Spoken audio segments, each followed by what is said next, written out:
ओम शांति। बाबा good morning. अव्यक्त बाप दादा के आज अव्यक्त बाप दादा के 23 अप्रैल 2023 के महावाक्य हैं।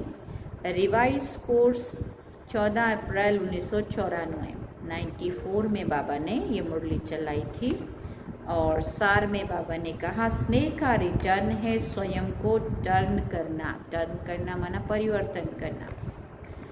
आज स्नेह और शक्ति मूर्त बाप दादा अपने चारों ओर के स्नेही बच्चों को देख रहे हैं। जितनी सभा साकार में है उससे भी ज़्यादा आकारी रूप की सभा है। सर्व साकार रूपधारी व आकार रूपधारी बच्चों को बाप दादा स्नेह की भुजाओं में समाये हुए हैं। स्नेह की भुजाएं कितनी बड़ी हैं, चारों ओर के सभी बच्चे स्नेह की भुजाओं में ऐसे समा जाते हैं जैसे नदी सागर में समा जाती है। स्नेह की भुजाएं स्नेह का सागर बेहद है। सभी बच्चे चाहे नंबरवार भी हैं लेकिन स्नेह में सब बंधे हुए हैं। सर्व बच्चों में बाप दादा का स्नेह समाया हुआ है।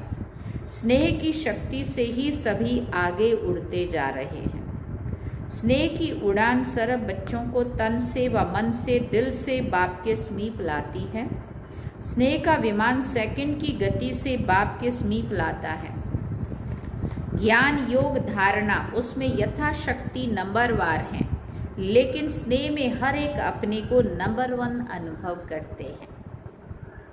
स्नेह सर्व बच्चों को ब्राह्मण जीवन प्रदान करने का मूल आधार है। अगर सभी बच्चों से पूछें कि निरंतर योगी हो, निरंतर ज्ञान स्वरूप हो, ज्ञानी नहीं लेकिन ज्ञान स्वरूप हो। एक होता है ज्ञानी, ज्ञानी माना सब जिसके अंदर ज्ञान है, वो सब ज्ञान की बातें पता है लेकिन उसको स्वरूप में लाना, वो बात बाबा कर रहे हैं। निरंतर योगी और निरंतर ज्ञान स्वरूप हो तो सोचेंगे कहेंगे हैं तो डैश डैश फिर चुप हो जाएंगे। निरंतर धारणा स्वरूप हो तो क्या कहेंगे, लक्ष्य तो है ही, लेकिन जब पूछेंगे कि निरंतर स्नेही हो तो कहेंगे हाँ जी, स्नेह में भी सभी पास है। कोई पास भी डोनर है, कोई पास है। फिर बाबा ने पूछा पास है ना, डबल विदेशी भारत वाले सभी पास हैं। पास नहीं होते तो पास नहीं आते। तो स्नेह में तो बाबा ने कहा सब पास हैं। पास आना सिद्ध करता है कि पास है। दूर दूर से भाग भाग के आना, ये बाबा से प्यार की निशानी है। स्नेह का अर्थ ही है पास रहना और पास होना और हर परिस्थिति को बहुत सहज पास करना।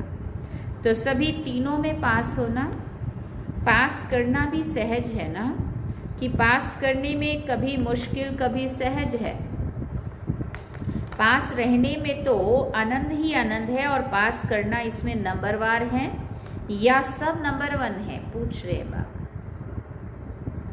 देखो नंबर 1 नहीं कहते हैं, सभी चुप हो गए माना समथिंग है। लेकिन समय प्रति समय स्नेह की शक्ति से पास करना भी इतना ही सहज हो रहा है और होना ही है जैसे पास रहना सहज है। और जब पास करना सदा सहज हो जाएगा तो पास होना क्या, पास हुए ही पड़े हैं। ये तो पक्का निश्चय है कि पास हुए ही पड़े हैं।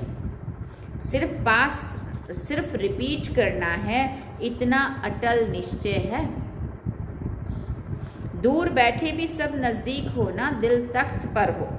कोई नैनों के नूर है, कोई दिल तख्त नशीन है। सबके नज़दीक नैन है, सबसे नज़दीक नैन है और दिल है। आप सभी ओम शांति भवन में नहीं बैठे हो, लेकिन बाप दादा के दिल तख्त पर या नैनों में नूरे रत्न बनकर समाये हुए हो। हाँ, उस जमाने में ये 94 में मुरली चली है ना, उन जमाने में भी बाबा वहाँ पे ही आए थे। ओम शांति भवन में समाया हुआ कभी दूर नहीं होता है। इस वर्ष क्या करेंगे, फिर बाबा ने पूछा। कहने में तो कहते हो कि इस वर्ष के मिलन की अंतिम बारी है, लेकिन अंत आदि की याद ज़्यादा दिलाता है। आदि मध्य की याद दिलाता है, लेकिन अंत आदि की याद दिलाता है, क्योंकि उसके बाद अंत के बाद आदि ही होती है ना, गोल गोल जब हम घूमते हैं। इसलिए जो जिसके नज़दीक है वो उसकी याद दिलाता है। तो अंत नहीं लेकिन आदि है, तीव्र गति के उड़ान की आदि है। तो अनादि रफ्तार है, अनादि स्वरूप है, आत्मा स्वरूप। तो अनादि स्वरूप की रफ्तार क्या है, कितनी तेज रफ्तार है। आजकल के भिन्न भिन्न साइंस के साधनों के तीव्र गति से भी तीव्र गति, साइंस के साधनों की रफ्तार, फिर भी साइंस द्वारा रफ्तार को कट भी कर सकती है, पकड़ सकती है, लेकिन आत्मा की गति को कोई भी अभी तक ना पकड़ सका है, ना पकड़ सकता है। इसमें ही साइंस अपने को फेल समझती है, और जहाँ साइंस फेल है वहाँ से साइलेंस की शक्ति से जो चाहे वो कर सकते हैं। तो आत्म शक्ति की उड़ान की तीव्र गति की आदि करो, चाहे स्व परिवर्तन में, चाहे किसी की भी वृत्ति परिवर्तन में, चाहे वायुमंडल परिवर्तन करने में, चाहे संबंध संपर्क के परिवर्तन में, अभी तीव्र गति लाओ। तीव्रता की निशानी है सोचा और हुआ। ऐसे नहीं कि सोचा है हो जाएगा डैश डैश, नहीं, सोचा और हुआ। संकल्प बोल और कर्म तीनों श्रेष्ठ साथ साथ हो। व्यर्थ को व उल्टे संकल्प को चेक करो तो उसकी गति बहुत फास्ट होगी। अभी अभी संकल्प आया, अभी अभी बोल दिया, अभी अभी कर लिया। संकल्प बोल कर्म इकट्ठा बहुत फास्ट होता है। उसका गति का जोश इतना तीव्र होता है, जो श्रेष्ठ संकल्प कर्म मर्यादा ब्राह्मण जीवन की महानता का होश समाप्त हो जाता है। व्यर्थ का जोश सत्यता का होश, यथार्थता का होश समाप्त कर देता है, और कुछ समय के बाद जब होश आता है तब सोचते हैं करना नहीं चाहिए था, यथार्थ नहीं है। लेकिन उस समय जब जोश होता है तो यथार्थ की पहचान बदलकर अयथार्थ अनुभव करते हैं। तो व्यर्थ का जोश होश को खत्म कर देता है। तो इस वर्ष सभी बच्चे विशेष व्यर्थ से इनोसेंट बनो। जैसे जब आप आत्माएं अपने सत्युगी राज्य में थी तो व्यर्थ व माया से इनोसेंट थी, लेकिन इसलिए देवताओं को महान आत्माएं सेंट कहते हैं। ऐसे अपने वो संस्कार इमर्ज करो। व्यर्थ की अविद्या स्वरूप बनो। समय श्वास बोल कर्म से सर्व में व्यर्थ की अविद्या अर्थात इनोसेंट। जब समय की अविद्या जब व्यर्थ की अविद्या हो जाएगी तब दिव्यता स्वतः ही सहज अनुभव होगी और अनुभव कराएगी। अभी तक ये नहीं सोचो कि पुरुषार्थ तो कर ही रहे हैं, पुरुष इस रथ पर कर रहा है, तो पुरुष बनकर रथ द्वारा कराना इसको कहा जाता है पुरुषार्थ। पुरुषार्थ चल रहा है नहीं, लेकिन पुरुषार्थी सदा उड़ रहा है। यथार्थ पुरुषार्थी इसको कहा जाता है। पुरुषार्थ का अर्थ ये नहीं है कि एक बार की गलती बार बार करते रहो और पुरुषार्थ को अपना सहारा बनाओ। यथार्थ पुरुषार्थी हो, स्वभाव भी स्वाभाविक हो, अति सहज। अभी मेहनत को किनारे करो। अल्पकाल के आधारों का सहारा जिसको किनारा बनाकर रखा है, ये अल्पकाल के सहारे के किनारे अभी छोड़ दो। जब ये किनारे हैं तो सदा बाप का सहारा अनुभव नहीं हो सकता, और बाप का सहारा नहीं है इसलिए हद के किनारों को सहारा बनाते हैं। चाहे अपने स्वभाव संस्कार को, चाहे परिस्थितियों को, जो किनारे बनाए हैं ये सब अल्पकाल के दिखावा मात्र, धोखा देने वाले हैं। फिर बाबा ने कहा, धोखे में नहीं रह जाओ। बाप का सहारा छत्र छाया है। अलपकाल की बातें धोखेबाज है। माया की बहुत मीठी मीठी बातें सुनते रहते हैं, बहुत सुन चुके हैं। जैसे द्वापर के शास्त्र बनाने वाले बातें बनाने में बहुत होशियार हैं, कितनी मीठी मीठी बातें बना दी हैं। तो बातें नहीं बनाओ, बातें बनाने में सब एक दो से होशियार है। ना बातें बनाओ, ना बातें देखो और ना बातें करो, लेकिन क्या करो? अब क्या करना है? बाप को देखो, बाप समान करो और बाप समान बनो। ना बातें बनाओ, ना बातों को देखो और ना ही बातें करो, लेकिन क्या करो? बाप को देखो, बाप समान, जो बाबा ने किया वो बाप समान कर्म करो और बाप समान बनो। जब कोई बात सामने आती तो बात बनाना सेकंड में आ जाता है, क्योंकि माया की गति भी तीव्र है ना। ऐसे सुंदर रूप की बात बना देती है जो सुनते बाप को तो हंसी आती है, लेकिन दूसरे प्रभावित हो जाते हैं। बोलते तो ठीक है, बहुत अच्छा है, बात तो ठीक है और स्वयं को भी ठीक लगते हो, लेकिन समय की तीव्र गति को देखकर अब इन किनारों से तीव्र उड़ान भरो। ये अनेक प्रकार की व्यर्थ बातें व्यर्थ रजिस्टर के रोल बनाती रहती है। रोल के ऊपर रोल बनता जाता है, इसलिए इससे इनोसेंट बनो। इस इनोसेंट स्टेज से बनी बनाई सेवा की स्टेज आपके सामने आएगी। इस वर्ष के यथार्थ पुरुषार्थ के प्रत्यक्ष फल की निशानी बनी बनाई सेवा आपके सामने आएगी। व्यर्थ का सामना करना समाप्त करो तो सेवा की ऑफर सामने आएगी। आप सभी सेवा के निमित्त हो तो अनेक वर्ष बने, अब औरों को निमित्त बनाने की सेवा के निमित्त बने। माइक वो हो और माइट आप हो। बहुत समय आप माइक बने, अब माइक औरों को बनाओ, आप माइट बनो। आपके माइट से माइक निमित्त बने।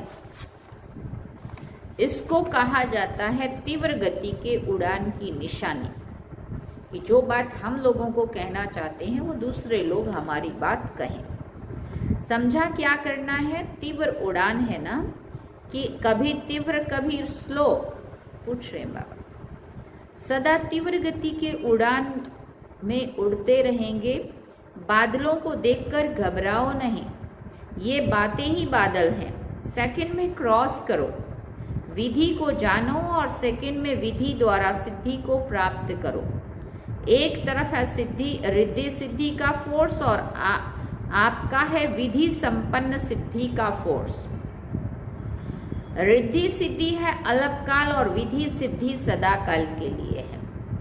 बाप दादा अभी ऐसा ग्रुप चाहता है जो सदा मनसा में, वाणी में, बोल में, संपर्क में जो ओटे सो अर्जुन। मैं अर्जुन हूँ, मैं जो करूँगा, मैं माना बॉडी कॉन्शियस वाला मैं नहीं, मैं श्रेष्ठ आत्मा हूँ, मुझे देखकर और करेंगे।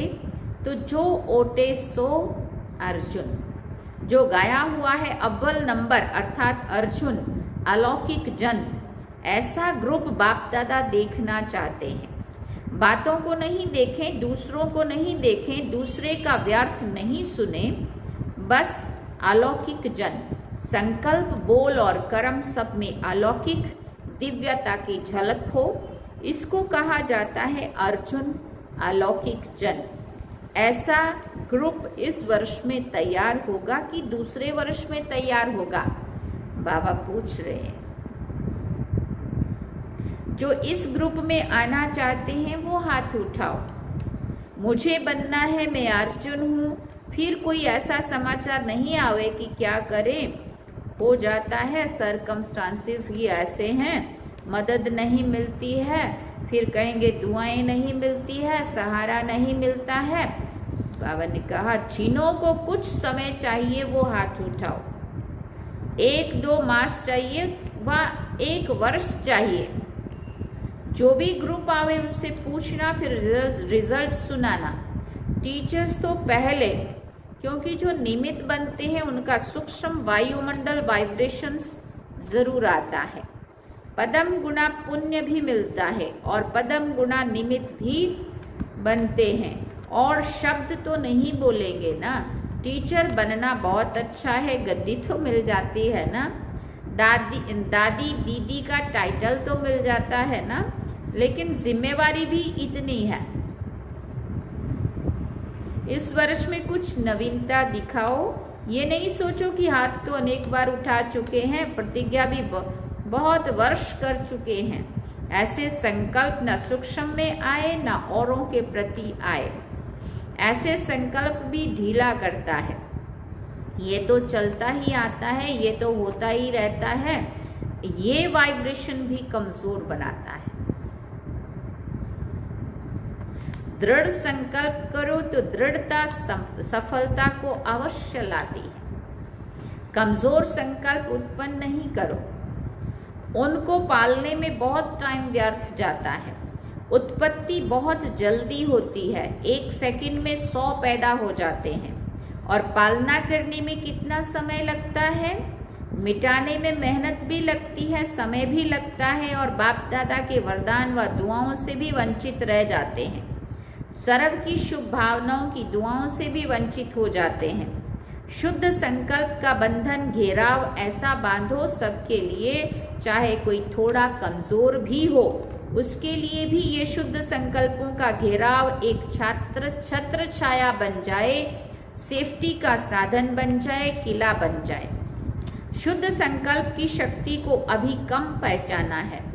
एक शुद्ध व श्रेष्ठ शक्तिशाली संकल्प क्या कमाल कर सकता है, इसकी अनुभूति इस वर्ष में करके देखो।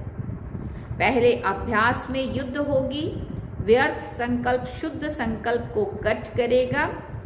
जैसे कौरव पांडव के तीर दिखाते हैं ना, तीर को रास्ते में ही खत्म कर देता है, तो संकल्प को खत्म करने की कोशिश करता है, करेगा, लेकिन दृढ़ संकल्प वाले का साथी बाप है। विजय का तिलक सदा है ही है। अब इसको इमर्ज करो तो व्यर्थ स्वतः ही मर्ज हो जाएगा। कितनी गजब की बात है। नकारात्मकता और सकारात्मकता, नेगेटिव पॉजिटिव की भी यही आपस में युद्ध चलती है। पॉजिटिव संकल्प हम कर रहे हैं, नेगेटिव कोई हमारे लिए सोच रहा है या बोल रहा है या कर रहा है। कोई इधर से तीर पॉजिटिव जा रहा है, उधर से नेगेटिव आ रहा है, तो वो पॉजिटिव उसको कट करके वहाँ का वहीं ख़त्म कर देता है, हमारे तक पहुँचने ही नहीं देता उनके नेगेटिविटी को, है ना। ये है युद्ध। दिखती नहीं है बट जबरदस्त युद्ध है। बाबा ने कहा समय को, व्यर्थ को समय देते हो, कट नहीं करते हो, लेकिन उसके रंग में रंग जाते हो। सेकंड से भी कम समय में कट करो। शुद्ध संकल्प से उसको समाप्त करो तो सर्व के शुभ संकल्पों का वायुमंडल का घेराव कमाल करके दिखाएगा। पहले से ही ये नहीं सोचो कि ये तो होता ही है, करते तो बहुत हैं, सुनते तो बहुत हैं, अच्छा भी बहुत लगता है, लेकिन होता नहीं है। ये भी व्यर्थ वायुमंडल कमजोर बनाता है। फिर बाबा ने कहा होना ही है, दृढ़ता रखो, उड़ान भरो, क्या नहीं कर सकते हो, लेकिन पहले स्व के ऊपर अटेंशन। स्व का अटेंशन ही टेंशन खत्म करेगा। समझा क्या करना है। कोई कहे ये तो होता ही रहता है, पहले भी प्रतिज्ञा की थी, ये नहीं सुनो, इसमें कमजोरों को साथ नहीं देना, साथी बनाना। अगर कोई ऐसा वैसा बोलता है तो 1-2 में कहते हैं ना, शुभ बोलो, शुभ सोचो, शुभ करो। अच्छा सभी राजी खुशी है ना, सभी से बात की ना, ये भी बाप का स्नेह है, स्नेह की निशानी है। वो स्नेही की कमी नहीं देख सकता, स्नेही की गलती अपनी गलती समझेगा। बाप भी जब बच्चों की कोई बात सुनते हैं तो समझते हैं मेरी बात है, तो स्नेही संपन्न संपूर्ण समान देखना चाहते हैं। सभी स्नेह में एक शब्द बाप दादा के आगे, चाहे दिल से, चाहे गीत से, चाहे बोल से, चाहे संकल्प से, जरूर कहते हैं। बाप दादा तो सबका सुनता है, सभी एक बात बहुत बार कहते हैं कि बाबा के स्नेह का रिटर्न क्या दें, क्योंकि क्या से क्या तो बन गए हो ना, कोटों में कोई तो बन गए हो ना, कोई में भी कोई नहीं बने हो तो कोटों में कोई तो बने हो ना, इसमें सब पास हो। बाप रिटर्न क्या चाहते हैं? रिटर्न करना है, अपने को टर्न करना, समझा? बस यही रिटर्न है। ये तो कर सकते हो ना, स्नेह के पीछे ये नहीं कर सकते हो? फिर पूछ रहे हैं बाबा, मतलब का स्नेह तो नहीं है ना, स्नेह में त्याग करने के लिए तैयार हो? बाप जो भी आज्ञा करे तैयार हो? पूछ रहे हैं बाबा। स्नेह में सब 100% हो या परसेंटेज है? अपने को टर्न करने के लिए तैयार हो? स्नेह के पीछे ये त्याग है या भाग्य है? भक्त तो सिर उतार कर रखने के लिए तैयार हैं। आप रावण का सिर उतार कर रखने के लिए तैयार हो? हमें अपना नहीं रखना है, लेकिन उन बुराइयों को काट के रखना है। लोग तो अपना सिर काट के रखने को, बलि चढ़ने को तैयार हो जाते भक्त लोग, लेकिन बाबा कहते तुम रावण का सिर काट कर उतारने के लिए रखने के लिए तैयार हो? शरीर का सिर नहीं उतारो, लेकिन रावण का सिर तो उतारो। मुझे याद आता है 94 में ये मुरली जब चली थी तो हम बाबा के सामने ही बैठे थे। बाबा ने कहा 5 ही सिर उतारेंगे या एक दो रख देंगे? थोड़ा कमजोरी का सिर रख देंगे? चलो 5 नहीं, 6ठा दिखाते हैं ना, बेसमझी का गधे वाला, वो रखेंगे? इतना कह के बाबा कह रहे मुरली पूरी करके, अच्छा चारों ओर के मन की उड़ान में उड़ने वाले मधुवन निवासी अव्यक्त रूपधारी आत्माओं को और साथ साथ संकल्प के विमान द्वारा मधुवन में पहुंचने वाली श्रेष्ठ आत्माओं को और चारों ओर के सर्वश्रेष्ठ स्नेही, स्नेह में त्याग के भाग्य का श्रेष्ठ संकल्प करने वाली आत्माओं को, सदा A1 के संकल्प को प्रत्यक्ष जीवन में लाने वाले बाप के समीप आत्माओं को बाप दादा का याद प्यार और हर एक भिन्न भिन्न भारत देश व विदेश के हर एक बच्चे को नाम सहित विशेषता संपन्न याद प्यार और नमस्ते। हम रूहानी बच्चों की भी रूहानी माता पिता बाप दादा को दिलवा चांद सिकवा प्रेम से याद प्यार, गुड मॉर्निंग, नमस्ते, थैंक यू बाबा, शुक्रिया बाबा। वरदान में बाबा ने कहा, अभ्यास की एक्सरसाइज द्वारा सूक्ष्म शक्तियों को जीवन में समाने वाले शक्ति संपन्न भव। अभ्यास की एक्सरसाइज द्वारा सूक्ष्म शक्तियों को जीवन में समाने वाले शक्ति संपन्न भव। ब्रह्मा माँ की बच्चों में रूहानी ममता है, इसलिए सूक्ष्म स्नेह के आह्वान से बच्चों के स्पेशल ग्रुप वतन में इमर्ज कर शक्तियों की खुराक खिलाते हैं। जैसे यहाँ घी पिलाते थे और साथ साथ एक्सरसाइज कराते थे, ऐसे वतन में भी घी पिलाते अर्थात सूक्ष्म शक्तियों की चीज़ें भी देते और अभ्यास की एक्सरसाइज भी कराते हैं। तीनों लोकों में दौड़ की रेस भी कराते, जिससे विशेष खातिरी जीवन में समा जाए और सभी बच्चे शक्ति संपन्न बन जाएं। स्लोगन में बाबा ने कहा, स्वमान में स्थित रहने वाली आत्मा दूसरों को भी मान देकर आगे बढ़ाती है। स्वमान में स्थित रहने वाली आत्मा दूसरों को भी मान देकर आगे बढ़ाती है। अच्छा, ओम शांति। सार में बाबा ने कहा, स्नेह का रिटर्न स्वयं को परिवर्तन करना, टर्न करना। तो ये थे आज के बाबा के महावाक्य जो हम सभी ने सुने। अब हम बाबा को याद करते हैं। चलिए बाबा